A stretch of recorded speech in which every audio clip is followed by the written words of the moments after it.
him most. He allowed them to speak. He had that dialogue. They killed him for it. They killed him for it.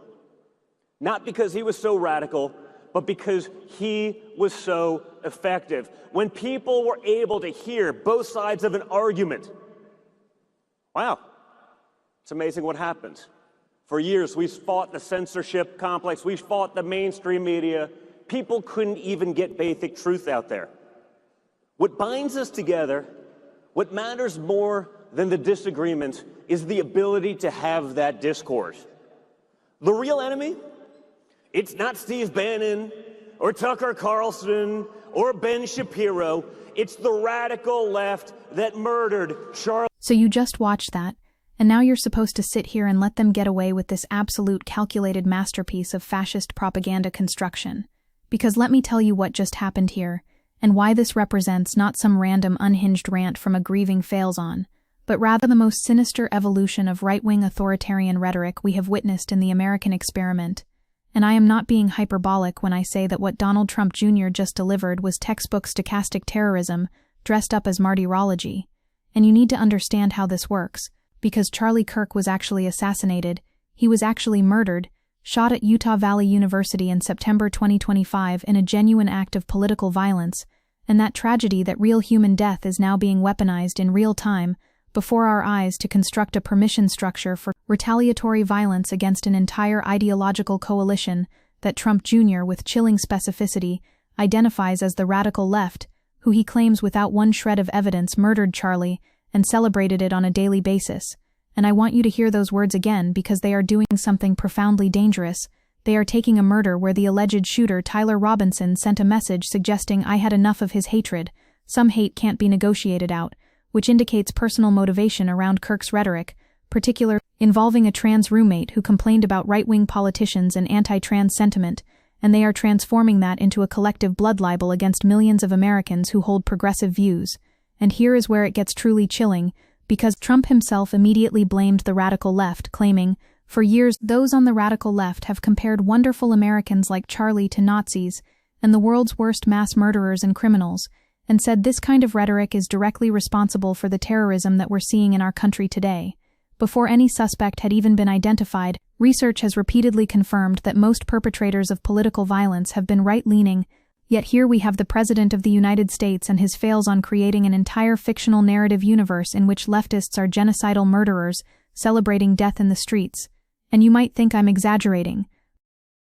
Trump launched investigations, and advisor Stephen Miller said, "We have to dismantle and take on the radical left organizations in this country that are fomenting violence," promising we are going to use every resource we have at the Department of Justice, Homeland Security, and throughout this government to identify, disrupt, dismantle, and destroy these networks, and alleged without evidence that a vast domestic terror movement was behind Kirk's murder. So when Trump Jr. says they murdered Charlie, he is participating in what scholars would recognize as the demonization phase of authoritarian consolidation. The construction of an enemy so monstrous, so irredeemably evil, that any action taken against them becomes not just permissible, but morally necessary. The historical parallels should make your blood run cold, because this is precisely how you get ordinary people to commit extraordinary violence, and I need you to understand the sophistication here, the way Trump Jr. structures this clip, because he starts with this faux reasonableness about how Kirk allowed them to speak, and had that dialogue which is already a lie, because Kirk's entire brand was humiliating progressive students in viral videos, designed to make left-wing thought look stupid and dangerous, but Trump Jr. frames him as this martyr for free speech, this reasonable man, just trying to have conversations and then murdered for his effectiveness, and notice the sleight of hand there, not because he was so radical, but because he was so effective when people were able to hear both sides of an argument, which constructs Kirk as the rational center, and progressives as so terrified of open debate that they resort to murder. And this is classic authoritarian framing. The strong man presents himself as merely wanting dialogue, while painting his opponents as violent censors who can only win through force. But then comes the truly sinister turn because Trump Jr. pivots to what binds us together. What matters more than the disagreements is the ability to have that discourse, which sounds unifying until you realize it's a setup for the next line where he identifies the real enemy, and now we're not talking about disagreements anymore, we're talking about enemies.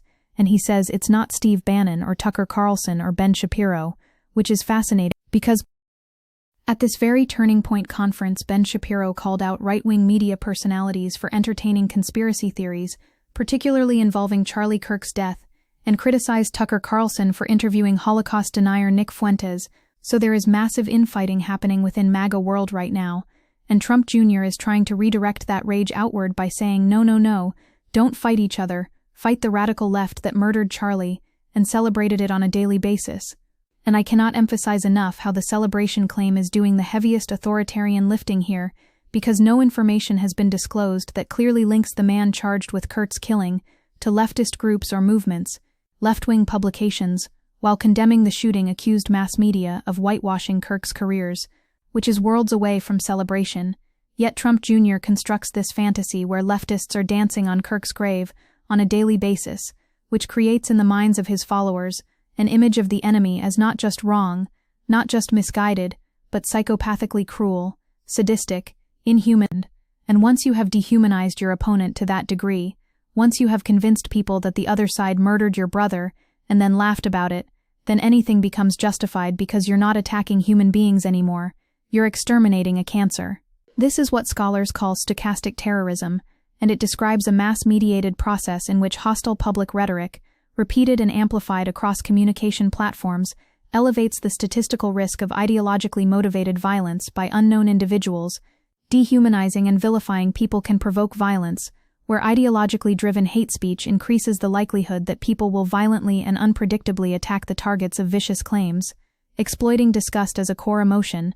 And what Trump Jr. just did was textbook, because he took a tragedy and weaponized it to paint millions of Americans as murderers and murder celebrators, which statistically will lead some unhinged follower somewhere to decide that violence against the radical left is not just acceptable but heroic because after all they murdered Charlie.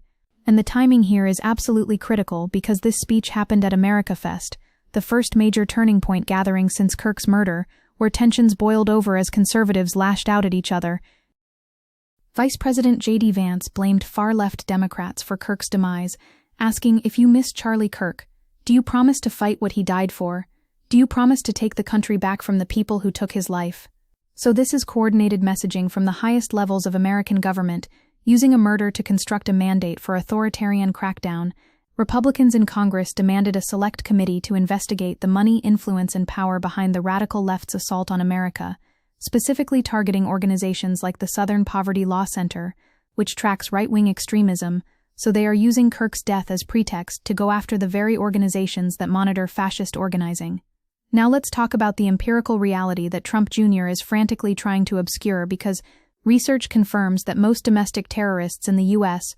are politically on the right, and right-wing attacks account for approximately 75 to 80% of U.S. domestic terrorism deaths since 2001.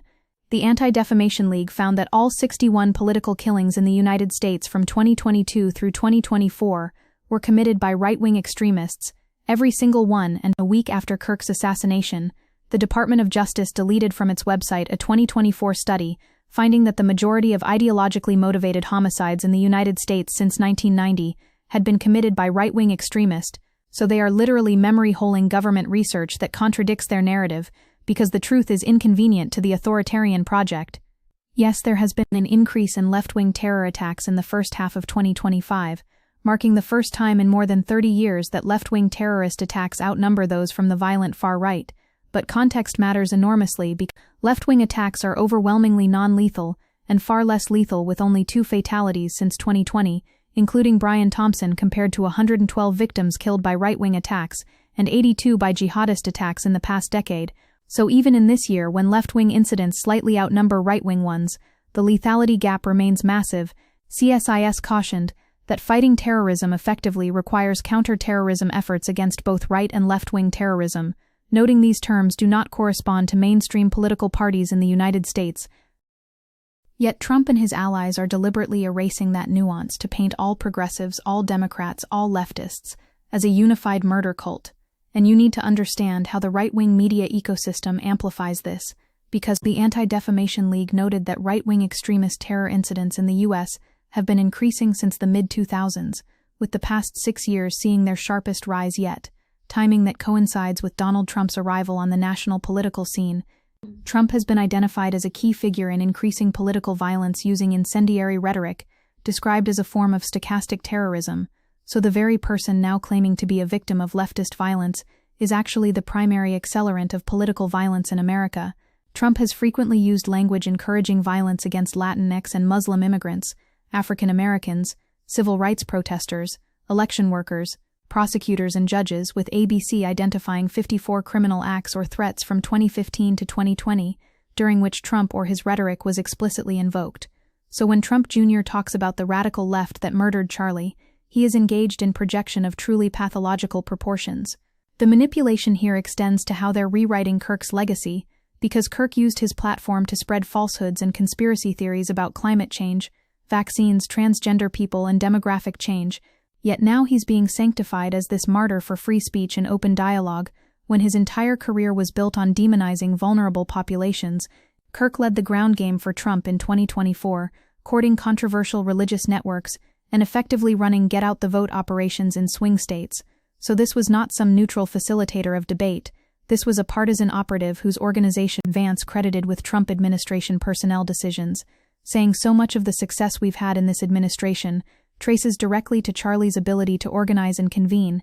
He didn't just help us win in 2024, he helped us staff the entire government.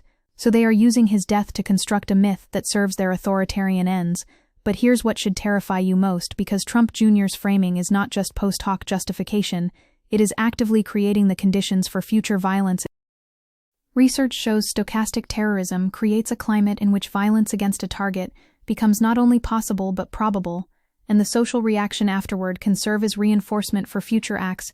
There is increased support for political violence from both sides, with consistently almost a quarter of the public willing to support political violence in some form, with increased political polarization and demonization of political rivals, leading to decline of political discourse. So we are in a feedback loop where inflammatory rhetoric produces violence, which produces more inflammatory rhetoric, which produces more violence, and Trump Jr. just threw gasoline on that fire by telling millions of people that leftists murdered his friend and celebrated it. The discourse around this has been absolutely maddening, because while many politicians stuck to unifying themes, Trump put out a message going after the left when the shooter's identity and motive were not yet known. Trump drew a line from the assassination attempt on himself to Brian Thompson to Steve Scalise, but did not include examples of political violence against Democrats like the June attack in Minnesota that killed a state lawmaker, or the 2022 hammer attack on Paul Pelosi. So this is deliberate selective memory, constructing a universe where only conservatives suffer political violence when recent political violence has affected both Democrats and Republicans, including attacks on Gabby Giffords, Nancy Pelosi's husband, Melissa Hortman, and Josh Shapiro. But Trump needs his followers to believe they are uniquely victimized, uniquely under siege, because that justifies authoritarian response. And the response is already here, because Trump suggested a radical left contingent stands as barrier to healing and is investigating a lot of the people that you would traditionally say are on the left. And when Trump later baselessly suggested that director Rob Reiner died because of anti-Trump views, saying he was killed due to the anger he caused others through Trump derangement syndrome, even some Republicans pushed back, with Fox Ben Ellis calling it not the appropriate response, noting the right uniformly condemned political and celebratory responses to Charlie Kirk's death. This is a horrible example from Trump. So even within conservative circles there is recognition that Trump is weaponizing death for political gain, yet Trump Jr. faces no such accountability. The clip you just watched represents the mainstreaming of eliminationist rhetoric, where an entire ideological coalition is painted as murderers deserving of state violence, and today's political landscape is intensely polarized and fueled by anger, distrust, and conspiracy theories, making it easier to target political opponents for violence if you see them as enemies of the nation, and support for political violence has gone mainstream. And while predicting the future can be a fool's errand, it is safe to say that the United States has a rough road ahead, and Trump Jr. just made that road infinitely rougher by standing on stage at a conference of thousands of young conservatives and telling them that leftists murdered Charlie Kirk and celebrated it daily, which is a lie, but a lie that will get people killed. This is how democracies die, not with jackboots and brown shirts, though we're getting there, but with the slow normalization of dehumanizing language, the construction of enemies so monstrous that any action against them becomes justified. And Trump Jr. is not some random podcaster, he is the son of the president, speaking at a major conservative conference with his remarks amplified across right-wing media. And when he says the radical left murdered Charlie, he is giving permission to every unstable person, every true believer, every armed zealot who hears those words to view progressives as legitimate targets, because after all, if they're murderers, if they're celebrating death, then stopping them by any means necessary becomes not violence but justice.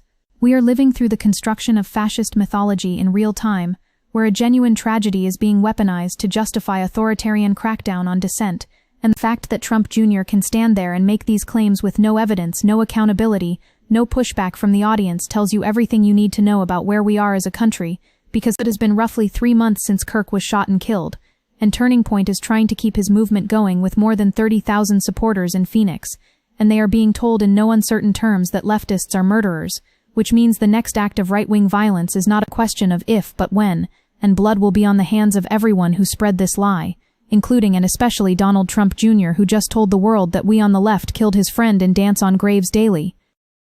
This is the rhetoric of genocide. This is how you construct permission structures for mass violence. This is stochastic terrorism broadcast to millions, and we need to name it for what it is. Not partisan disagreement, not heated political debate, but deliberate incitement, dressed up as mourning, fascist demonization presented as justice-seeking, and the weaponization of grief to fuel authoritarian consolidation.